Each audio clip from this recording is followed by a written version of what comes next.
So I normally tell you and give you videos and create videos for you about YouTube tips, tricks, how to grow your channel, how to do all that good stuff so that you can become a successful business owner. But one thing that I have noticed is that I do not share too much of my own personal story with you. And we're going to change that today.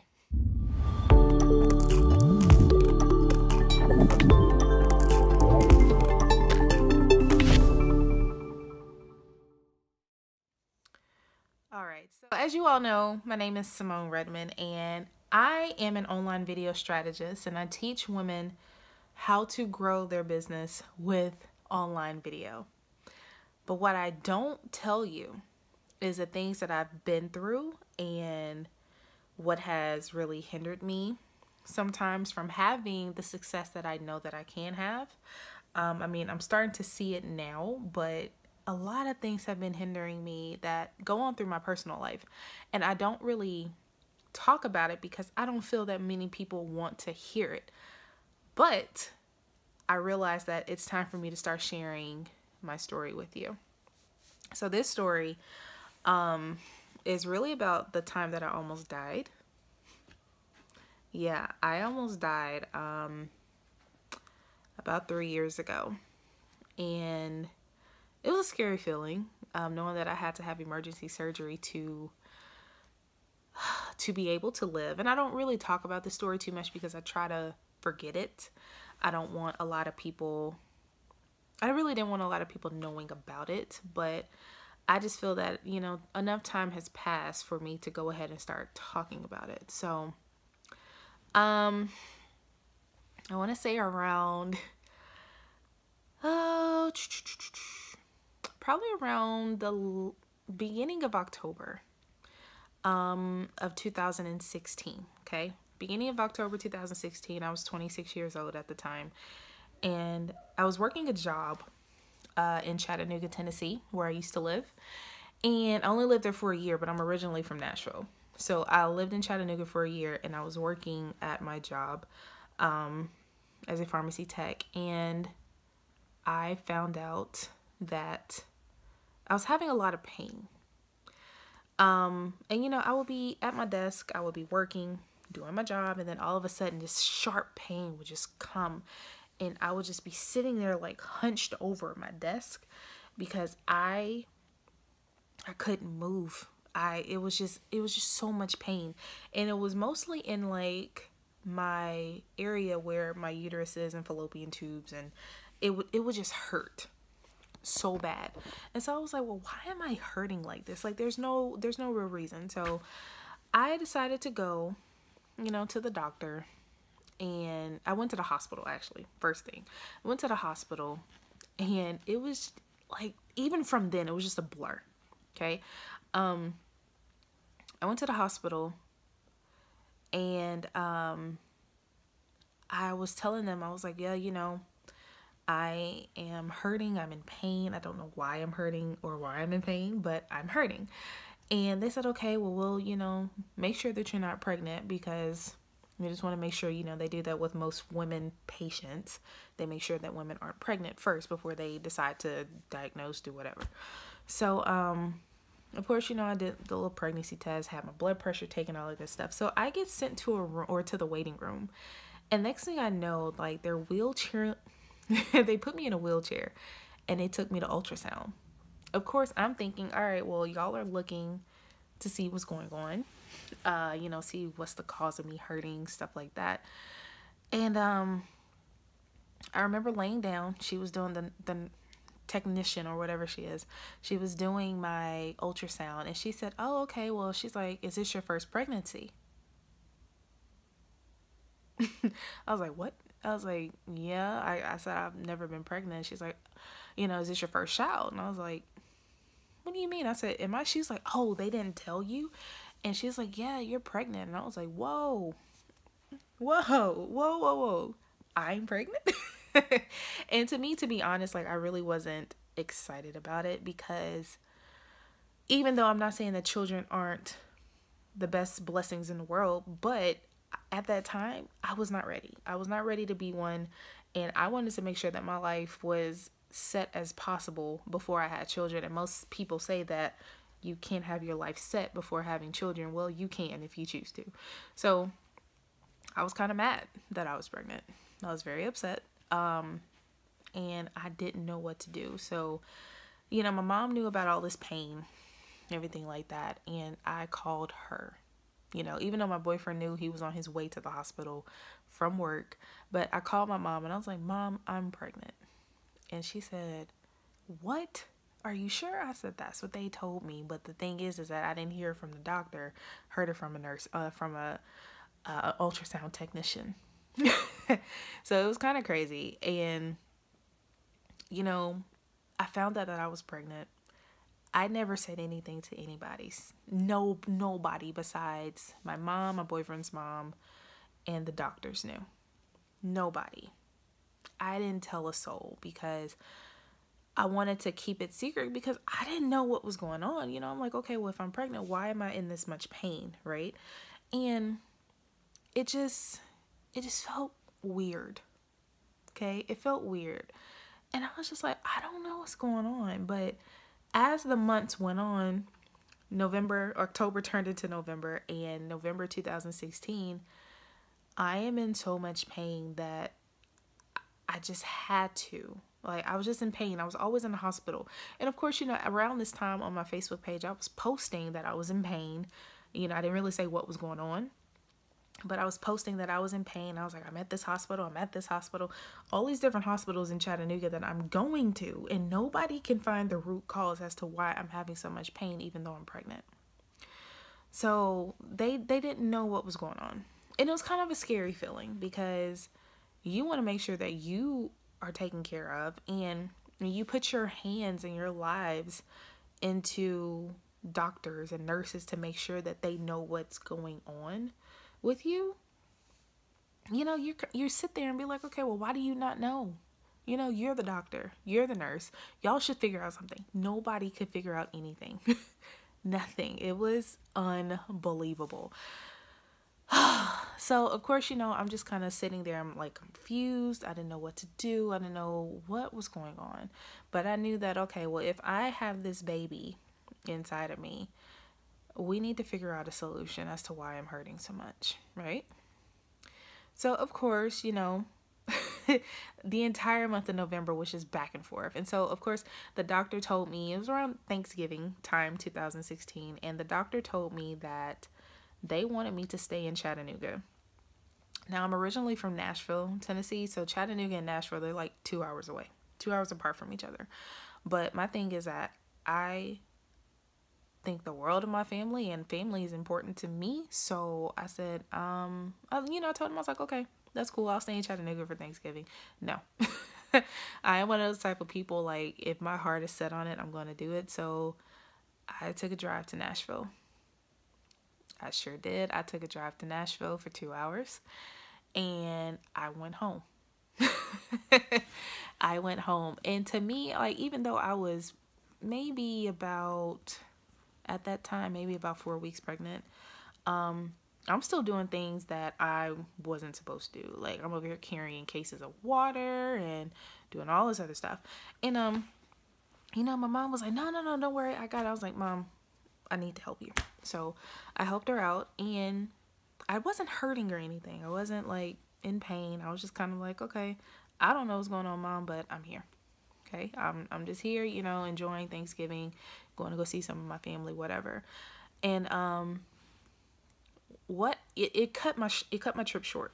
This situation, it cut my trip short because on that it was a Sunday, and me and my sister, we were actually about to drive 4 hours to Atlanta.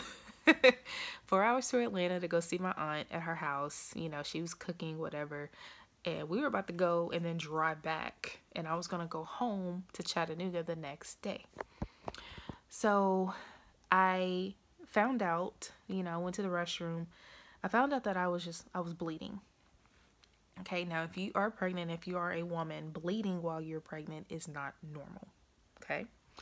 And of course, my mom, she's a registered nurse. I was like, well, Mom, I was like, Mom, I'm bleeding. Mom, I'm bleeding. And she was like, that's not a good sign. I was like, no, it's not, but I'm bleeding. I don't know what's going on. So of course, I was like, okay, well, I don't know, maybe everything's okay. But the thing is that I went to the hospital. So we cut the trip. We didn't even go to Atlanta. We cut the trip. I went straight back to Chattanooga. Me and my boyfriend, we had took a drive to the hospital. And I told them, I was like, well, I'm supposed to be pregnant. I'm bleeding. There's something wrong. And when they could not figure out what was wrong, and they said, oh, everything's fine. It's just, it's normal. I felt so isolated. Even though my boyfriend was there with me, I felt isolated because I didn't have that support. And you're trusting these people to give you what you need, give you the information that you need so that you can stay healthy and be very cautious and aware of what you do. And for them to kind of blow everything off kind of pissed me off, right? Because I'm like, there's no way, even though there may be bleeding or whatever, I'm not supposed to be bleeding while I'm pregnant.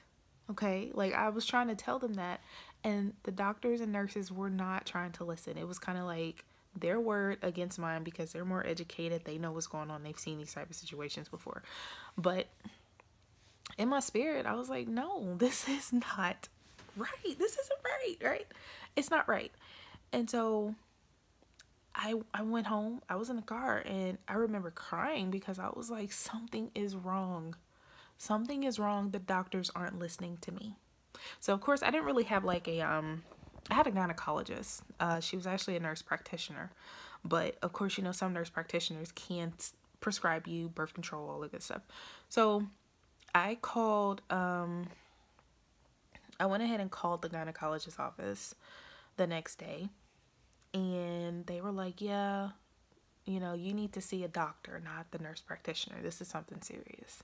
And I said, okay, I knew it was. I'm not crazy. I know how my body reacts to things, so I'm not crazy. And this was like towards like middle of December, whatever. And we did an ultrasound. You can see like the little baby, it wasn't like you couldn't really see the baby, but you see like the egg in our ultrasound. And they asked me if I wanted to keep the ultrasound. I said no. Because to me, to be honest, I just wasn't mentally ready.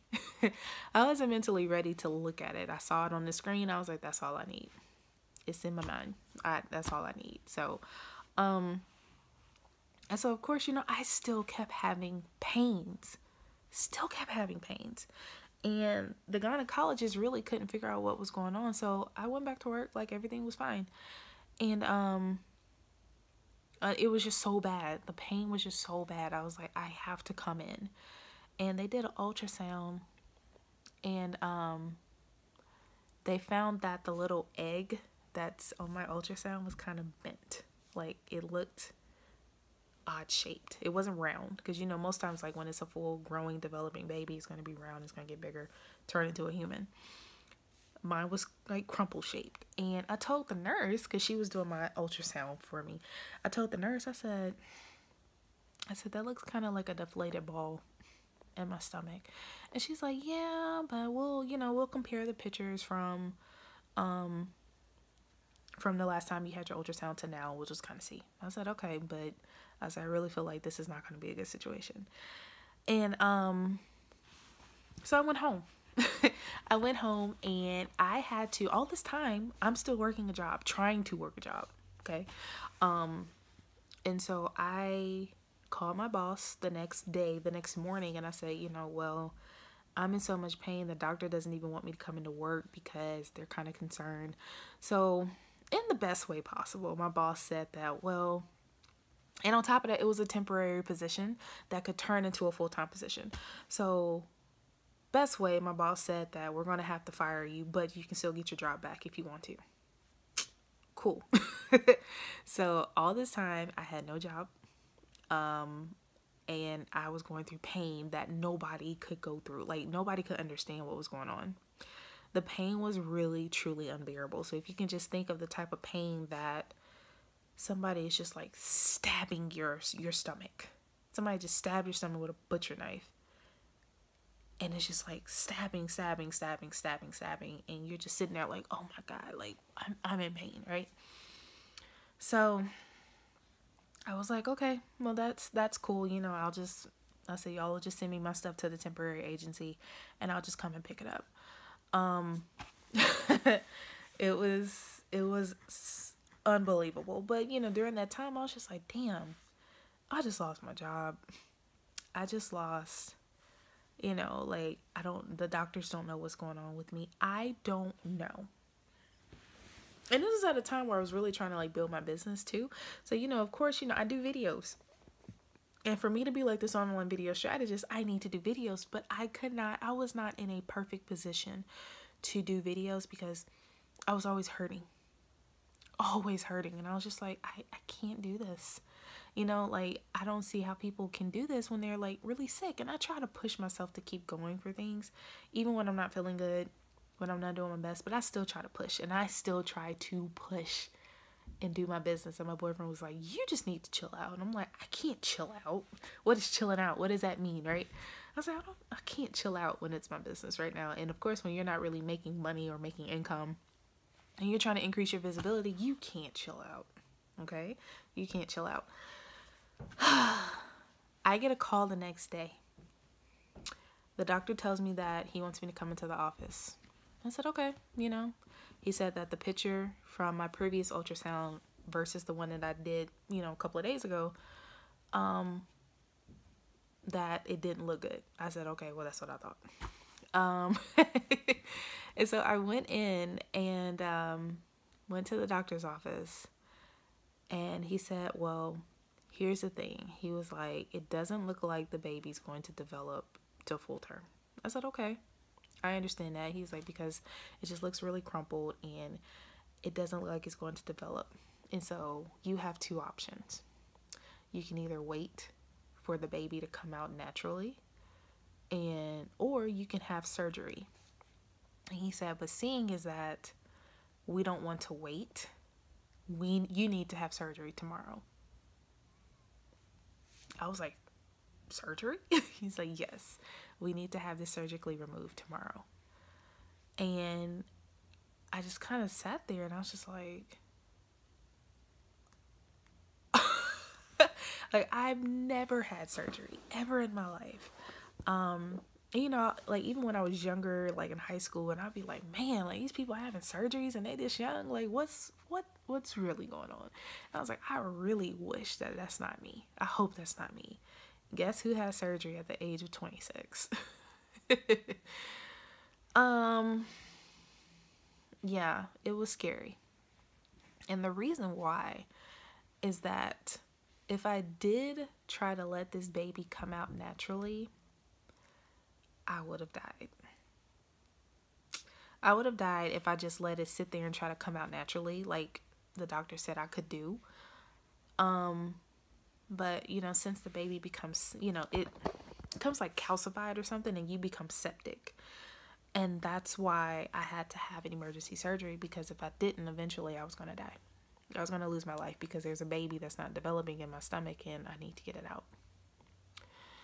So, he was like, well, you can't have this food. You got to stop eating after this time.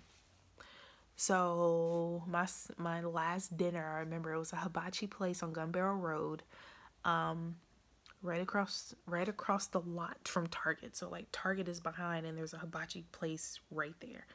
And if anybody of you watch this and you know the area of Chattanooga, Gun Barrel Road is the same street where the mall is, Hamilton Place. So I was there. I was there. That was the last meal that I ate that day. And I don't know, like, I remember certain things. I remember certain things that, like, most people don't understand or don't remember. So that was my last meal. I had the hibachi. I had chicken and shrimp, because I was like, I'm about to go all out. If I can't eat until 12 o'clock or after, I'm about to go all out. So it was just nervous. And, you know, my mom, she was working. And I was like, Mom, I'm having surgery tomorrow. She's like, tomorrow? Yeah, tomorrow, Mom. So, she's like, well, I'll see what I can do. I said, well, if you can't make it, don't worry about it. Mark will be here. It's okay. So he took me, Mark is my boyfriend, okay, by the way. So he took me to the hospital in the morning. I had to pre-register for surgery the day before. So I was just like nervous. And I was just like, oh my God, like I'm about to have surgery. What the heck? What the heck? And I just remember just being so nervous about it because, you know, anything wrong can happen in the surgery. You know, you pray that it doesn't, you hope that it doesn't, and anything could go wrong. So I was just like, shit, like I almost lost my life. What if I lose my life in the surgery room? You know, like anything could happen. Anything could happen. And back then I was just so afraid. I was just like, I just don't know what's going to happen with my life. I have no idea, but it was a scary feeling. It was a very scary feeling. So I remember my mom and my sister being able to be there. They did show up.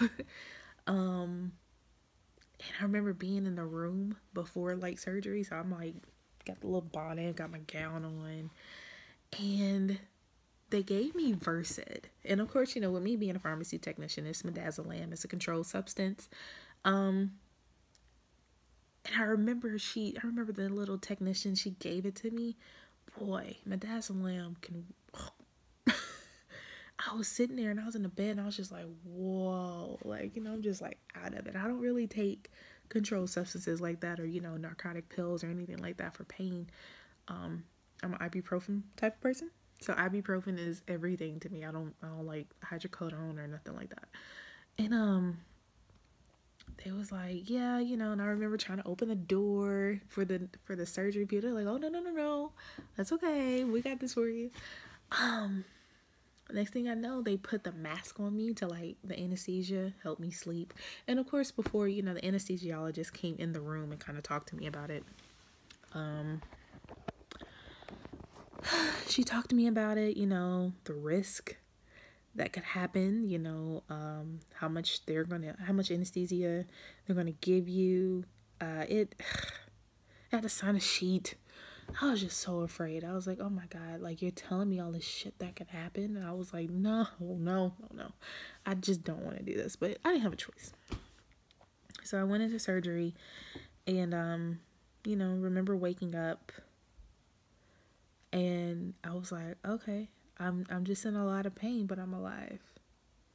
You know, I'm alive. And, that was kind of cool for me because I survived it.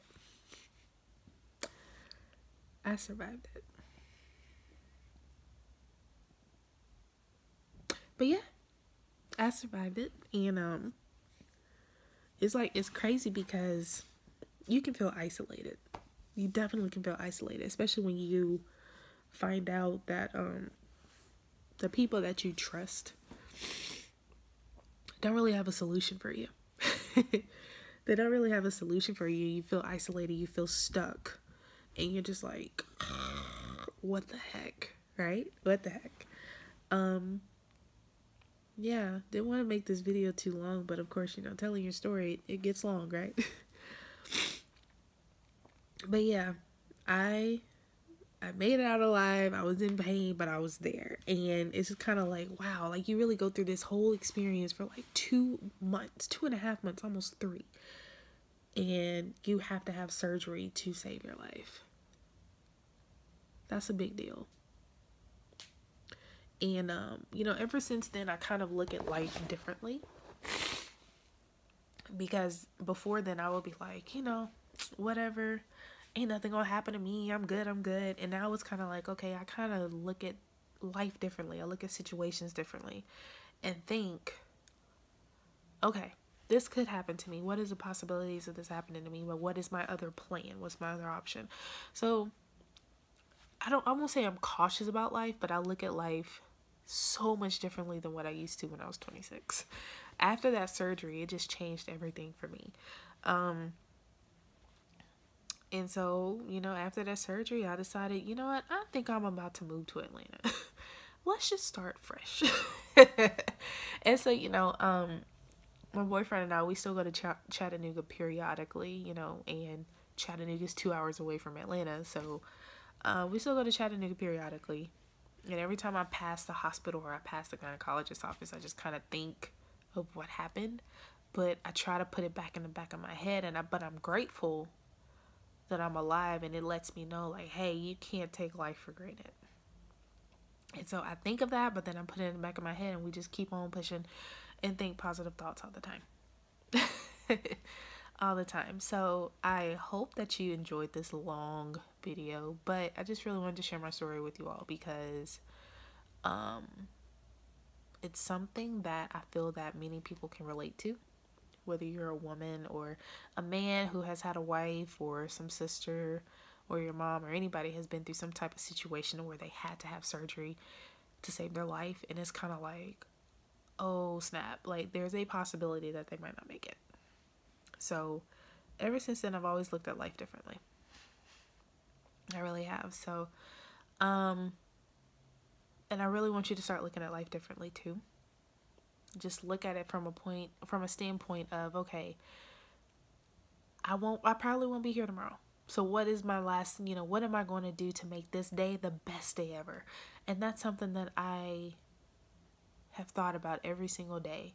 Many of us, we wake up, we go to work, and we're like, all right, see y'all tomorrow. And we didn't do anything that day to make it feel like, okay, this was a good day. And so now I make sure that every day I do something that makes me feel happy with my life. Whether it's going out, for something to eat, or going on a trip, or traveling, doing anything, I always make sure that I do something that day that makes me happy. Makes me glad that I'm able to be alive to experience it every single day. No matter what it is. Like you have to start looking at life differently. So I want to thank you for watching this video. And I really do appreciate you sticking around to watch to the very end. And just remember that message. Always think of life differently. And when people kind of try to isolate you and make you seem like you're wrong and everything else, just let the small stuff go. Think of life differently. All right, so I want to thank you for watching, and I will see you all on another YouTube video.